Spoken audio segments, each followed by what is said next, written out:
be a short video. I just want to talk about why I had the emo phase that I did have, how long I had the emo phase, what I did in the emo phase, and how I got out of the emo phase. So if that's something that you want to see, keep on watching. Bye.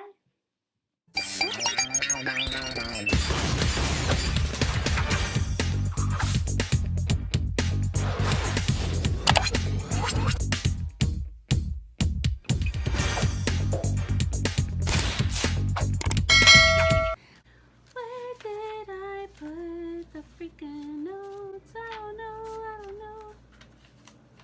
How did the emo phase start? So, being bullied and depressed in anime kind of helped. Yeah, so I was always like the new girl to the schools, and I remember one time I was like 2 weeks late into the school year, and one girl was mad. Like they already had like some type of project. I think this was like in fifth grade.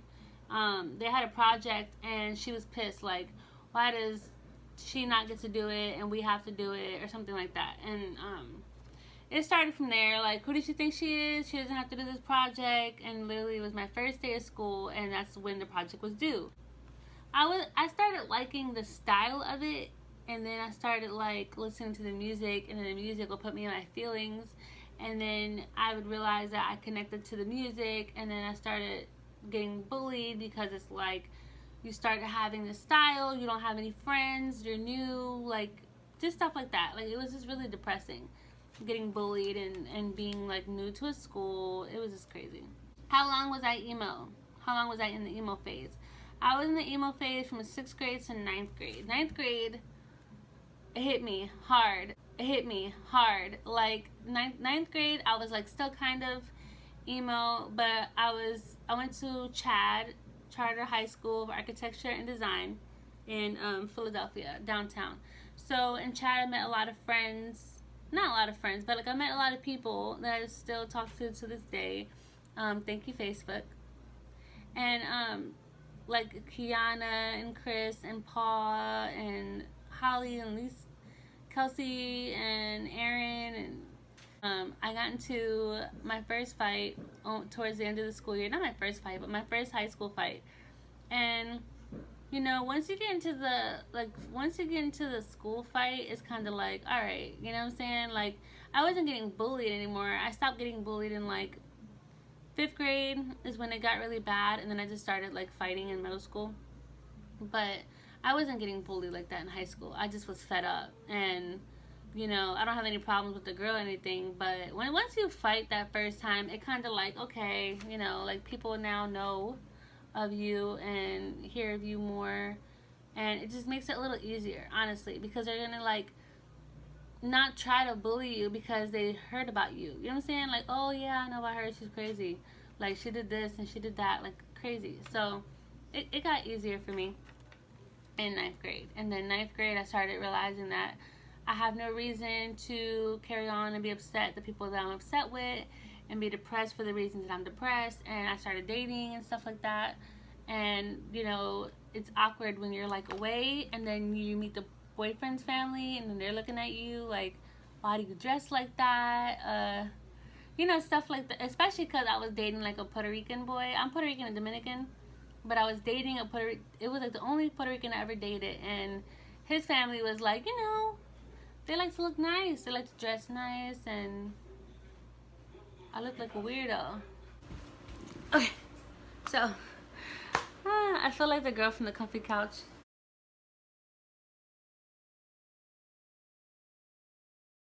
How emo was I? Where did I go? I think it was called like Route 21. No, not Route 21. I think it was Route 21. It was a store like that. I would go on Route 21. What is that store? Spencer's or something? The ultimate like emo store. Like they had skateboarder stuff there. They had shoes there. They had like funny anime cups there. They had funny cosplay there. I think they even had like rated R movies there. I think, I'm not sure, but yeah.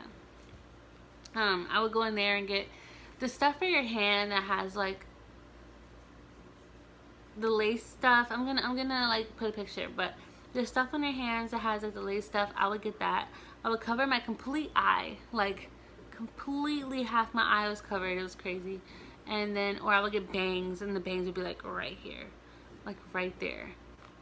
Pretty much it. I would cut myself here and there, but it was more like I'm emo, and emo people cut themselves. It was stupid. I was young and stupid. It was a phase. I'm not trying to be offensive to anyone who is emo or currently is emo and that's like their lifestyle. But for me personally, it was just a phase. And that's what I want to get on the record, that I'm telling you, for me, it was just a phase. So, I was like that kind of emo. I was talking like Raven from Teen Titans. I don't know if you heard the way Raven talks, but it was like monotone as possible. I just looked, it was bad. It was a bad look. Like right now, I'm a mom who like isn't a girly girl. Like I'm getting there. Sometimes I get there, but like as of right now, I'm not a girly girl. And that back then was like really not a girly girl. Like that back then was bad. It was just bad. How did I come out of that phase? So I had help coming out of that phase. I had a family friend named Maddie. She helped me get out of that phase, like just telling me, like, she was like, do you like the way you dress? And I was just like, no, I don't like the way I dress, but there's really no other way for me to dress. Like, it wasn't like I was a fashionable emo person that just had like all these clothes and all this money and all this stuff. Like, no, I just wore what I had, and I figured if I had like this attitude that I didn't care, people wouldn't tell me. Because it seems like you almost got to tell people you don't care for people to not tell you about yourself. But like if I was just walking around living my life, people would tell me like, you know that your hair is covering like half of your face? Do you know that you dress weird? Do you know that you act weird? Like, yeah, I know this. I know this. You don't need to tell me this. I know this. One day my grandma basically was like, you always wear black, are you tired of wearing black? And I was like, I guess so. I can switch it up, it doesn't matter. She took me to like Rainbows and got me like a crap load of shirts and a crap load of jeans and stuff, and it helped me out as far as like dressing, because my grandma dresses really cute and nice. My mom's mom, really cute, really nice, always looks presentable, always looks really nice, and is beautiful, like beautiful. So her buying me clothes and like approving some and telling me not to get some other ones because I'm so used to the emo style, it was really good. I mean, maybe not for everybody, like it's not everybody's preference to do that. It might be meddling to you if like some of your family members are doing that, but for me, it helped me because I was like, I do like being a girly girl and I do like dressing up, and it does feel good when you like go get your hair done, like all this stuff. It just felt really good and refreshing. And it made me like, it kind of just let me know for myself that this is definitely just a phase. And I wasn't really in my emo phase anymore. When I met my fiance, I was not really in my emo phase. I was starting to get to like the girly girl phase. And it's kind of like in and out. The girly girl phase is okay. It's like in and out. It's like when you get your nails done and your eyebrows done and your hair done, you feel on top of the world. And then when you're a mom and you spent the whole day with your kid and then you put him to bed and you make a YouTube video, sometimes you look like this. Anyways guys, the emo phase was actually kind of fun. I did have like a lot of hairstyles. It wasn't all bad. I was going crazy with the hairstyles. I was going crazy with the clothes. Checkers was like my thing. I swore I was going to marry like a Japanese guy. I wanted to go to Tokyo so bad. Sailor Moon, I don't know if anyone remembers SailorMoon.com, but they used to have this chat room, and I feel like I'm the only one that remembers this, but www.sailormoon.com used to have a chat room, and it was so much fun. It was like the spot to go to after school. It was really fun, and now it's like shut down. It shut down a couple, maybe like 10 years ago. I don't know why it shut down, but it just did, and it was fun. It was really fun to get on there and just chat with people, and I had my own username that I had for years. I had my little online boyfriend. Being emo had its exciting times, but at the end of the day, it really was a phase for me because I was depressed. I was getting bullied. I wasn't accepted. But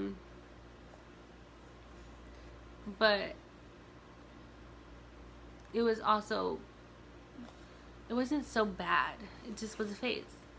Just because it was a phase doesn't mean it was a bad phase. It was just a phase. But it was pretty cool. Like, it had its good times and its bad times. But now that I'm out of that, it's probably better because I'm like looking back on it and I'm not stuck on that anymore. But yeah, once you like find yourself, you just feel better. Like, to me, I feel like I found myself. If you guys made it to this point of the video, please give this video a thumbs up, comment anything you want to comment, and subscribe, please, if you want to subscribe. I am trying to get to 1,000 subscribers. That is my monthly goal, probably like my July goal, because it's like June something. It's like June 20th or something like that. So at the end of July, I want to have at least 1,000 subscribers. So please go ahead and hit that subscribe button and join this journey, my journey. I'll go ahead and subscribe back to you if you guys have a channel. I'm gonna go ahead and edit this video and get some sleep. Appreciate you guys. Bye.